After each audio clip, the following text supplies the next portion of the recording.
Hello everyone, welcome to the daily newspaper analysis brought to you by Shankar IAS Academy, 21st February 2025. Displayed here are the list of articles that we will be discussing today. The first article, Supreme Court stays Lokpal's order that it has jurisdiction over High Court. The article is taken from the newspaper The Hindu. The second article, vulgarity on social media. The article is taken from the newspaper The Hindu. The third article, what minerals resources Ukraine have. The article is taken from the newspaper Indian Express. So in the first article, we will be discussing the institution of Lokpal, its authority and its basic information related to from the prelims point of view. And the second article, we are going to discuss why the government of India issued advisory, a strong advisory to OTT platform and asked them to follow the rules and ethical code of IT Rule 2021. And the third article, what mineral resources Ukraine has. So recently the Ukraine broke a mineral deal with the US administration, and in this background we will be discussing the basic facts about the Ukraine, the nation Ukraine. What are the countries Ukraine sharing border with, and what are the key physical features in the nation, and what is the relevance, geopolitical relevance of Ukraine.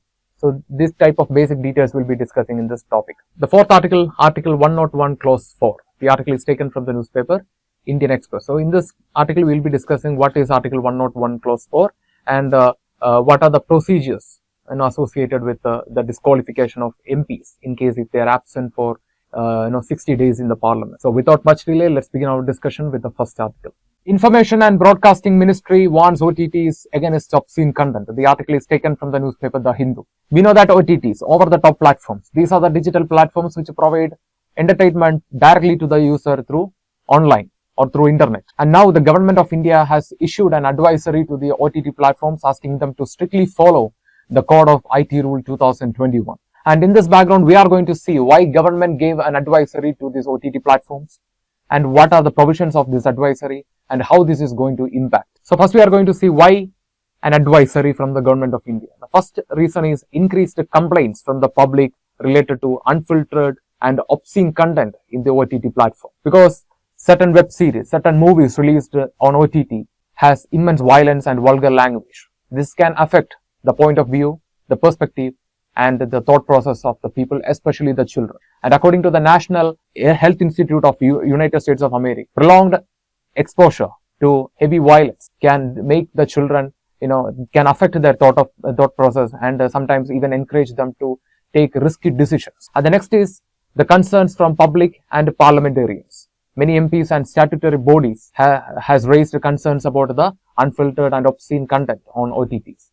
And the next is the Supreme Court. Supreme Court highlighted a vacuum in the law to regulate the OTT platforms and other digital platforms, and therefore it asked a need for a regulation of OTT platforms similar to that of the traditional media. And the next is reinforcing the IT Rules 2021. These are the major reasons behind the government advisory to the OTT platform. Now we are going to see certain provisions of the IT Rules 2021. So first is the content classification based on the age of the user. So like I mentioned before, the prolonged exposure to heavy violence, vulgar language can affect the thought process of the people, especially the children.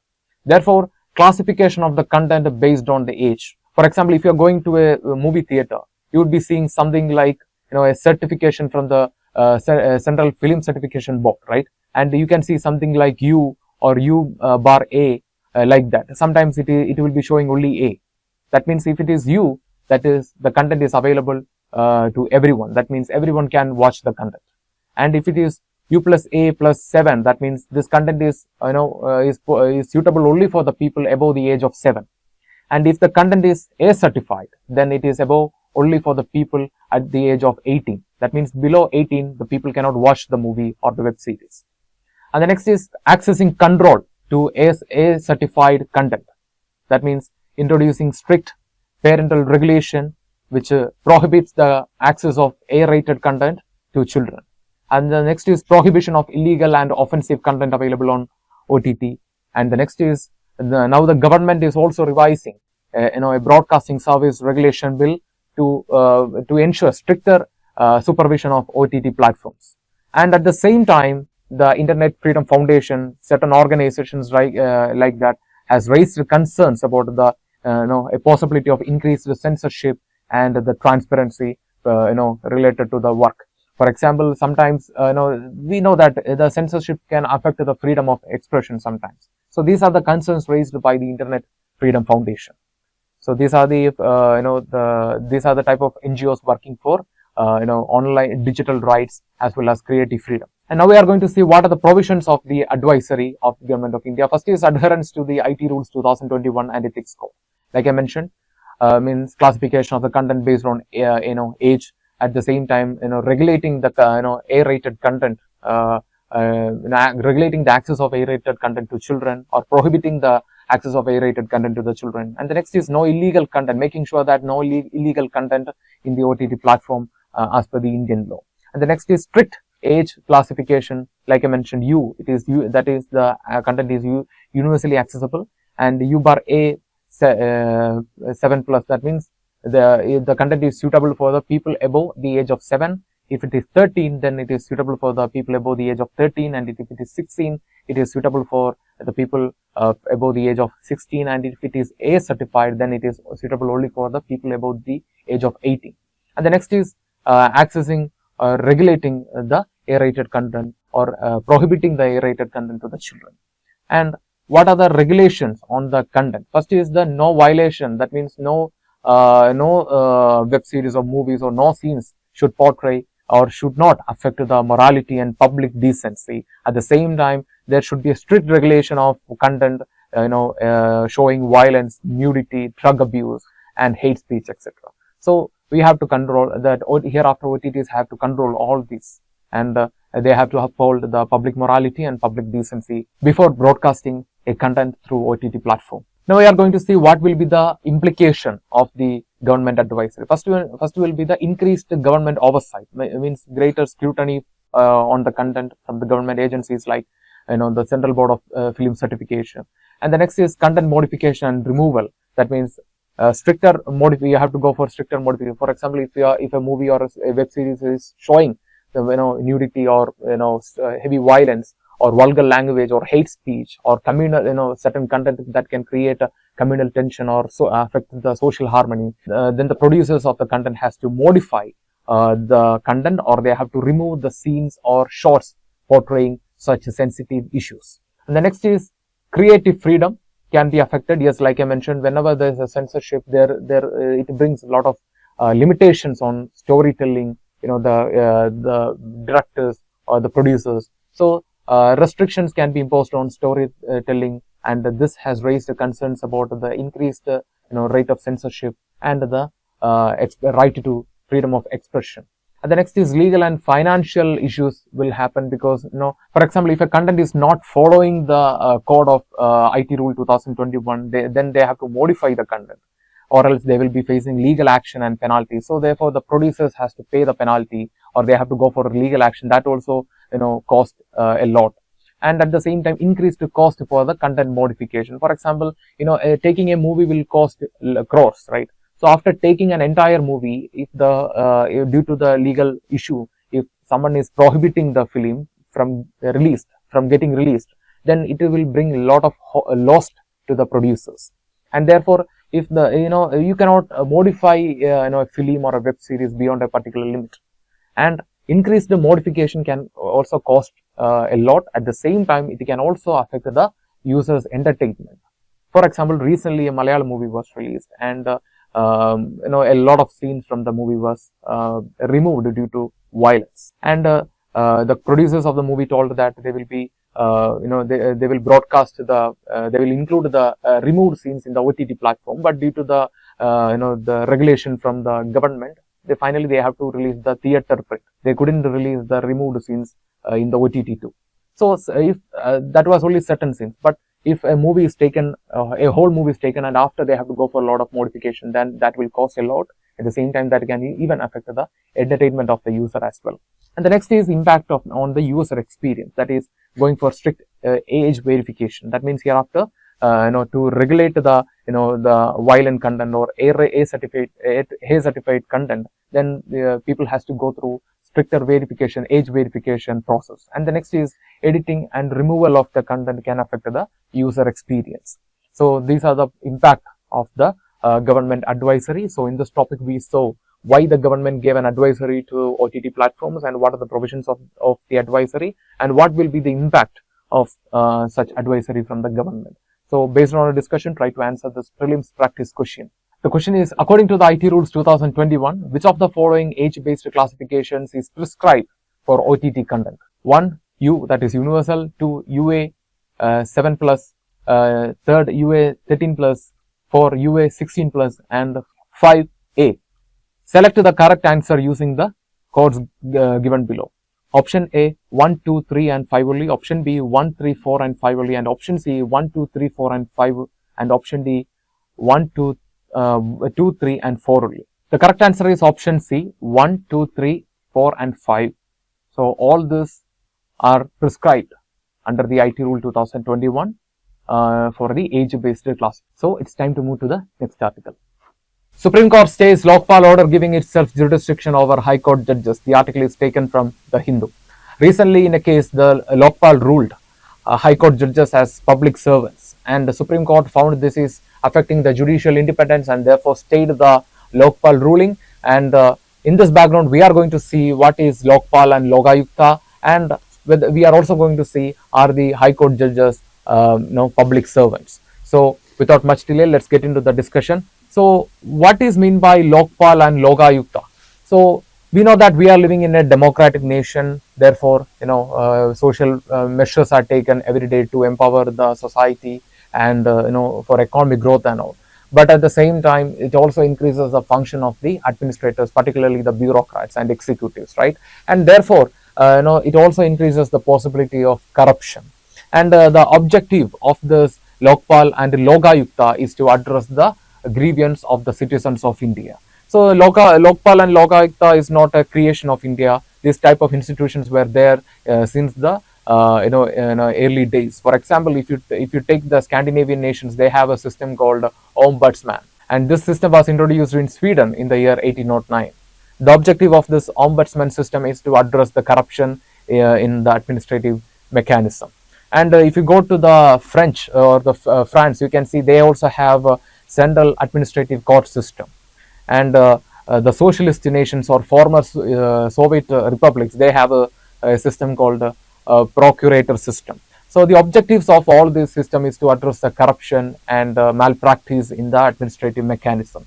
So the objective of the Lokpal and Lokayukta is also same. So the institutions was first recommended by the first Administrative Reform Commission between 1966 and 1970. So they gave a recommendation regarding the formation of authorities like Lokpal and Lokayukta, and they said that Lokpal will be dealing with the Administrative Reform Commission said recommended that the Lokpal will be dealing with the central officials, and Lokayukta there will be one Lokayukta in the center and there will be one Lokayukta in the state. But after that, since 1970s, the central government and various state governments attempted a lot to bring Lokpal and Lokayukta, but it wasn't successful. But finally, we enacted the Lokpal and Lokayukta Act in the year 2013, which established Lokpal for union and Lokayukta for state. The purpose is to investigate corruption and allegations against public functionaries. And if you take the composition of the institutions of Lokpal and Lokayukta, you can see it is a body consisting or an institution consisting of maximum 8 members with a chairperson, and 50% of the members will be from judicial background. And the Lokpal will be appointed by the President of India after consulting with the Prime Minister and other members in the selection committee. So who are the members in the selection committee? It includes Prime Minister, Speaker of Lok Sabha, Leader of the Opposition, and Chief Justice of India, or a member nominated by the Chief Justice of India, and also an eminent jurist will be nominated by the President of India. Coming to the authority of Lokpal. So like I mentioned before, Lokpal is for center. So authority of the Lokpal is to investigate allegations against Prime Minister, Union Ministers, Members of Parliament, and the officers belong to A, B, C and D group central services. And the Act 2013 Lokpal and Lokayukta Act also mandates the public servants to declare their asset and liability before the public. And moving on to the constitutional protection of judges. So the issue is that the ruling of Lokpal Lokpal on High Court judges as public servants is the issue. So the Supreme Court stayed the order saying that it is affecting the judicial independence. So in this background, we are going to see what are the the provisions in the constitution, and what are the act that we have which protects, which provides constitutional protection to the judges. So first is the article 124 of the Indian Constitution, which talks about the supreme appointment of the judges. We know that the judges are appointed by the President of India. They are not appointed by the Prime Minister or other executives. So which is making the judges independent from executive control. The next is Article 21 217 of the Indian Constitution, which talks about the High Court judge appointment. So we know that the High Court judges are also appointed by the President of India. Again, they are not subordinate to any executive. And next we have the Article 235 of the Constitution, which is talking about the High Court control over the lower courts and the other other courts as subordinate courts. Therefore, it is talking about the administrative independence of the high courts in India. And coming to the next, we have the Judicial Protection Act 1985, which provides immunity for the judges against civil and criminal proceedings for whatever actions they've done in their judicial capacity. So if they've done any action in their judicial capacity, the judges have immunity from criminal and civil proceedings. And what are the other provisions or practices which ensures the judicial independence? First is the security of the tenure. We know that once they are appointed, the removal of the president cannot be done. The removal of the chief justice and other judges in the High Court and Supreme Court cannot be done right easily. It has a huge procedure. We have to we have to go through the impeachment. So no one can suddenly remove the judges. And the next is fixed salary conditions. That means the salary and the allowances to the judges cannot be altered by any executive unless there is any financial emergency. And the next is contempt of court. That means we know that criticizing the court or the orders of the court or acting against the orders of the court will be treated as the contempt of court. And we have the Contempt of Court Act in 1970, and that provides provisions to punish the people who violates the or act against the orders of the court or criticizes the court in public or in parliament. And the next we have the judicial standards, and then next we have the mechanisms like Judicial Standards and Accountability Bill to ensure accountability. That means to address concerns like misconduct from judges and all. So these are the provisions or practices that we have to ensure the judicial independence. So High Court judges as public servants, are they public servants? So this is a question. So according to the Prevention of Corruption Act 1988, public servants are the people who works in the government or works or getting paid from the government. So it includes judges also. And the Lokpal and Lokayukta Act 2013, this act brings the public servants under the purview of Lokpal and Lokayukta, but whether it is applicable to higher judicial authorities or officials is still a matter of discussion. But if you take the first ARC recommendation, the first Administrative Reform Commission recommendation, they said that the Lokayukta and the Lokpal, they don't have a preview over the judiciary. That means the judiciary is independent from the Lokpal and the Lokayukta. This was one of the recommendations given by the Administrative Reform Commission, first Administrative Reform Commission. Therefore, still, it is according to this Lokpal and Lokayukta Act, whether the High Court and higher judicial officials will come under the preview of Lokpal and Lokayukta is a matter of discussion. So, what is the stance of Supreme Court? Supreme Court said that the judges are public servants, but at the same time they have they are enjoying immunities for judicial independence. That means they are public servants, they are standing for public, they are there for justice, but more than that, the judicial independence has to be respected. We know that judicial independence is a basic a structure of the India, and that cannot be violated in any circumstances. So here we discussed what is Lokpal and what is its authority, its composition, and whether the judges will come under the High Court judges will come under the purview of Lokpal. So based on our discussion, try to answer this prelims practice question. With reference to the Lokpal and Lokayukta Act 2013, consider the following statement. Statement 1, the Lokpal can direct the CBI to investigate cases referred to it. Second statement, the Lokpal has the power to directly punish public servants found guilty of corruption. Which of the following statements given above is or are correct? Option A 1 only, option B 2 only, option C both 1 and 2, and option D neither 1 nor 2. The correct answer is option A 1 only. The Lokpal can direct the CBI to investigate cases referred to it. Yes, that is possible. But the Lokpal has the power to directly punish the public servants found guilty or corruption. The statement is completely wrong, and you can find the statement is wrong, in a single read. And therefore, the answer is option A 1 only. So with this, we will move to the next article. What minerals does Ukraine have, and can the US take them? The article is taken from the newspaper Indian Express. On Wednesday, the United States President Donald Trump accused Ukraine of breaking a deal over the use of its mineral resources. So in this background, we are going to study the nation Ukraine from Prelims point of view. We know that whenever you see a news about a nation in the newspaper, you should know basics about the nation for prelims, right? You should know what are the countries that nation sharing border, and what are the physical features, important physical features in that nation. For example, what are the important mountains, plateaus, rivers in that nation, and you should have a basic understanding about the minerals and other resources in that nation. So these are the things that we are going to see in this article. So before getting into Ukraine, we should know what is meant by critical minerals. So we know that critical minerals are the minerals which are essential for economic growth and security of the nation, and it supplies highly vulnerable to disruption due to various reasons. For example, these kind of geopolitical tension between nations or war between nations.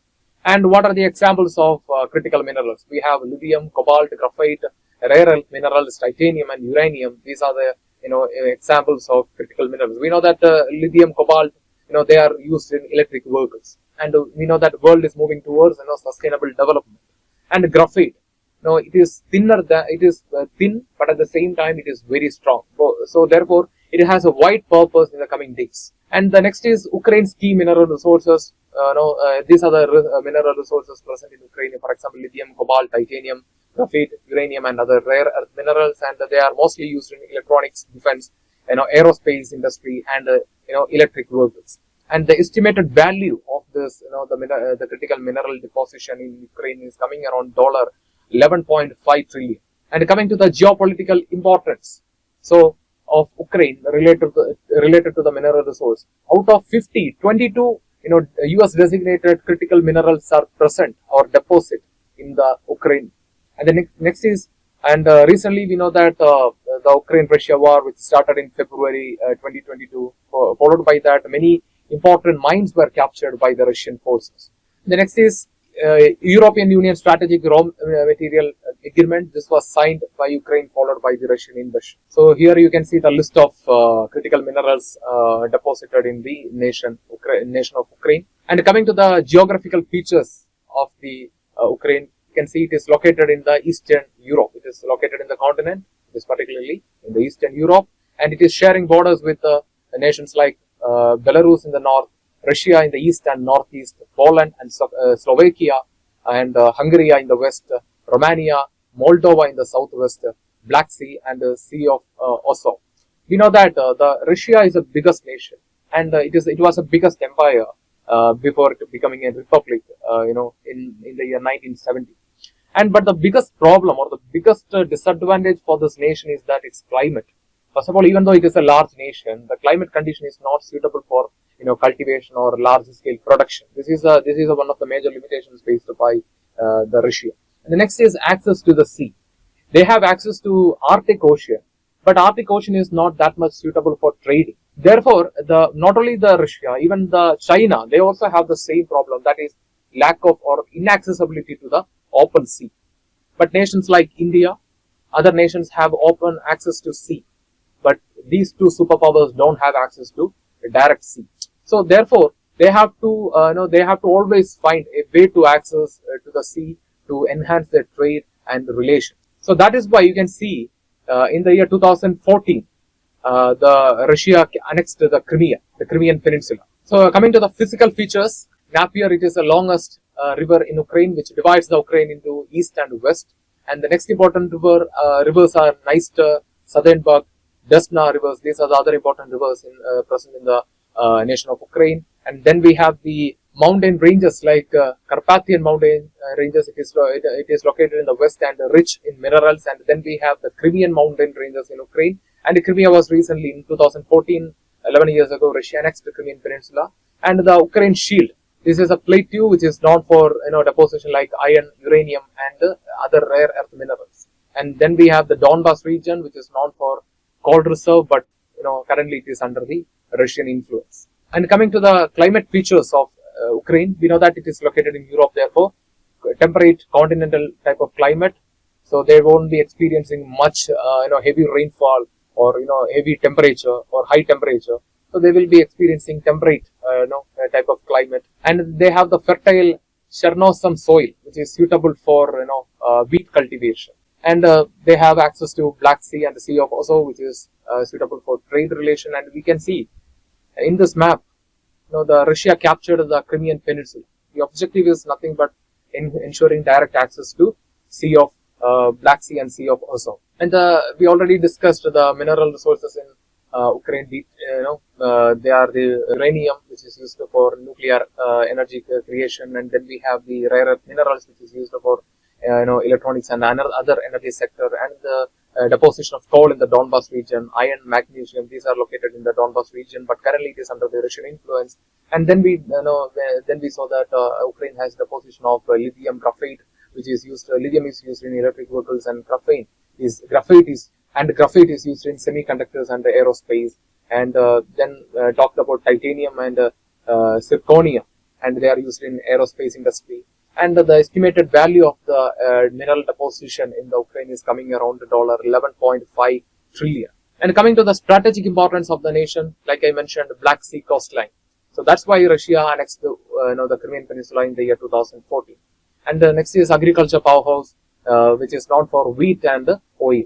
So, like I mentioned, the soil in Ukraine is suitable for wheat farming, and they also have deposition of oil resources. And you can see that followed by the Russian invasion of Ukraine in the year 2022, the Southeast Asian nation, which is depending more on rice and wheat, experienced food scarcity. So here you can understand how much the Eastern Europe is important for the food security of the world. And then the next is energy pipeline.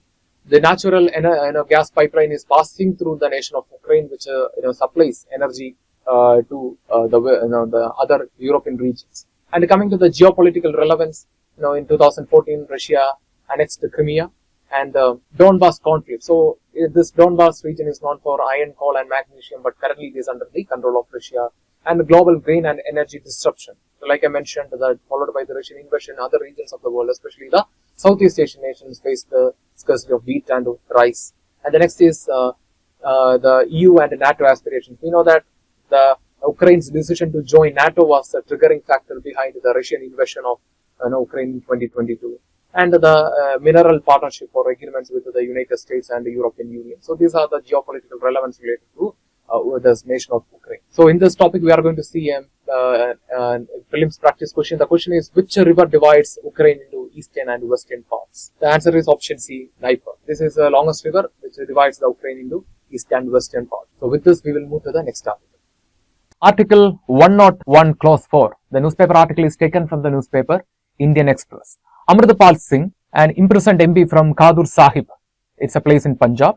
He moved to the Punjab and Haryana High Court, challenging any move against, to remove or to vacate his seat in the parliament. Actually, Amrinder Singh Pal was imprisoned in, he was detained since April 2023 under the National Security Act. And since April 2023, he did not attend the parliament, and now he is moving to the Punjab and the Haryana High Court, challenging, any move to vacate his seat in the parliament. So this is the news article is all about. And this news article has sparked a lot of political and legal debate in the public. So that is, can an incarcerated MP retain his seat or her seat? That means if an MP is imprisoned, can he or she retain his or her seat? This is the first question. And the second question, is there any special consideration for MPs detained under the national security laws like the National Security Act? And this case will also act as a legal precedent for the upcoming cases in the in the future. So this is the importance of the this news article or this case. And the next we are going to see the article 101, clause 4, which is talking about the disqualification of members of parliament in case if they are absent in the house for more than 60 days without any permission. They can apply for leave, but without any permission, if they are absent for 60 days in the house consecutively, then their seat will be declared as vacant. But here also they have an exception. That means that if there is any prorogation of house or adjournment of the house for more than 4 days consecutively, then that days will not be accounted. And what is the process for declaring a seat of an MP is vacant? First, the prior condition is 60 days absence without any permission from the house. And next, the committee of absence in the house will review the situation, and they will, if house, they will submit to the review, and the house declares. If the house declares the seat is vacant, then the final decision will be taken by the chairman. In case of Rajya Sabha, in case of Lok Sabha, it will be speaker. If he disqualifies the member of parliament, then the member of parliament, that means then the MP has two options before him. He can appeal, he can go for appeal, or he can go for recontesting in the election. So similar to Article 101 Clause 4, we have another article in the Indian Constitution, that is Article 190 Clause 4, which is talking about the disqualification of MLAs in state legislative assemblies in the same ground.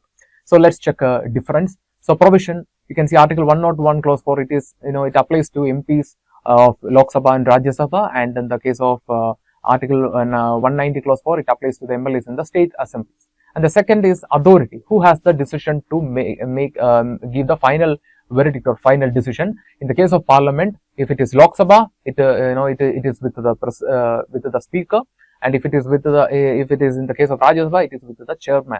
And in the case of state legislative assembly, we know the speaker of the house will take the decision, and the time limit.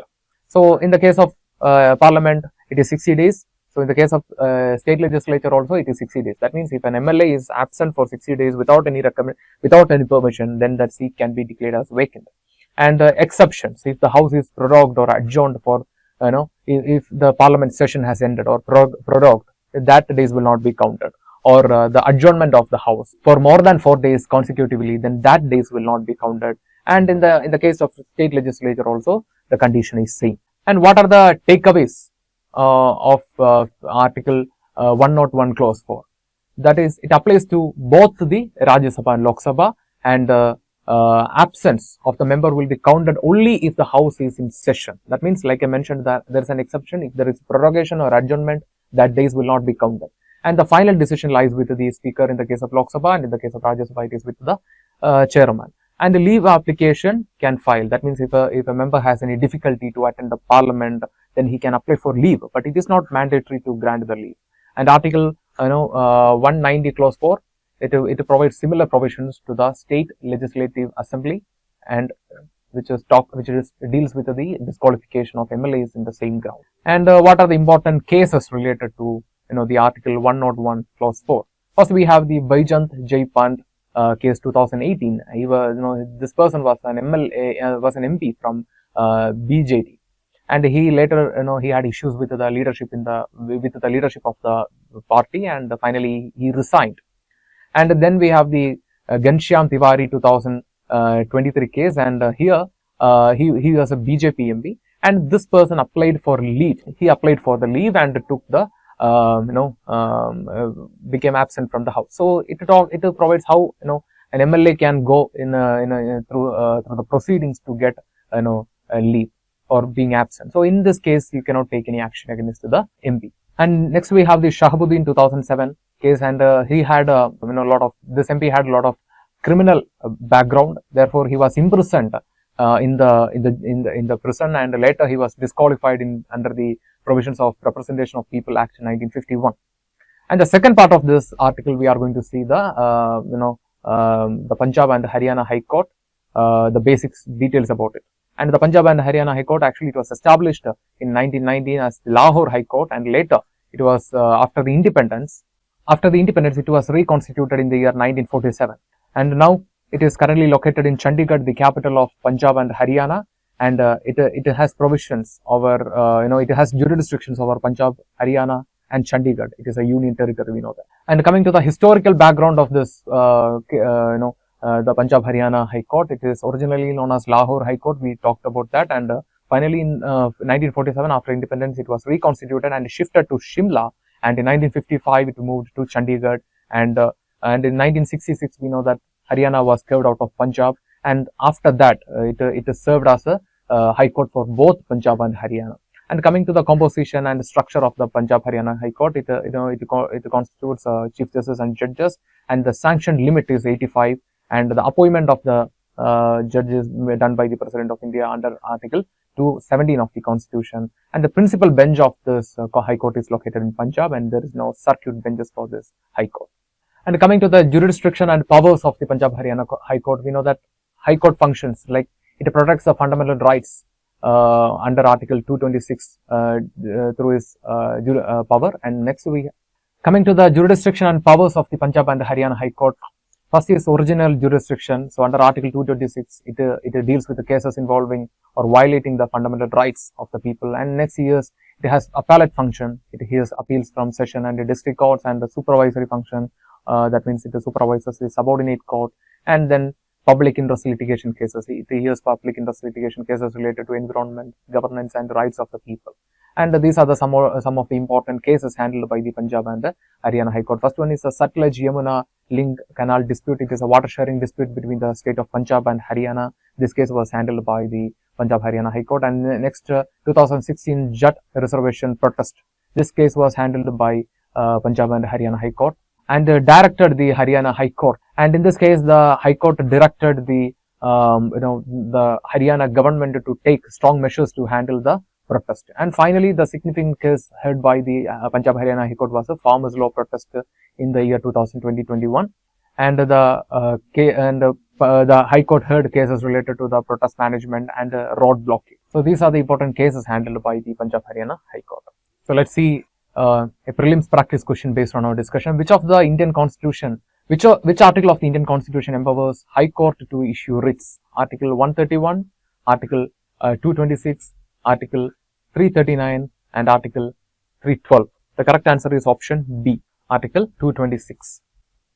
With this, we are coming to the conclusion for today's newspaper analysis. If you like the video, hit the like button, give your feedbacks as comments, and share this content with your friends. And before leaving this channel, don't forget to subscribe and also hit the bell icon to receive on-time update from Shankar IAS Academy. Thank you. Have a nice day.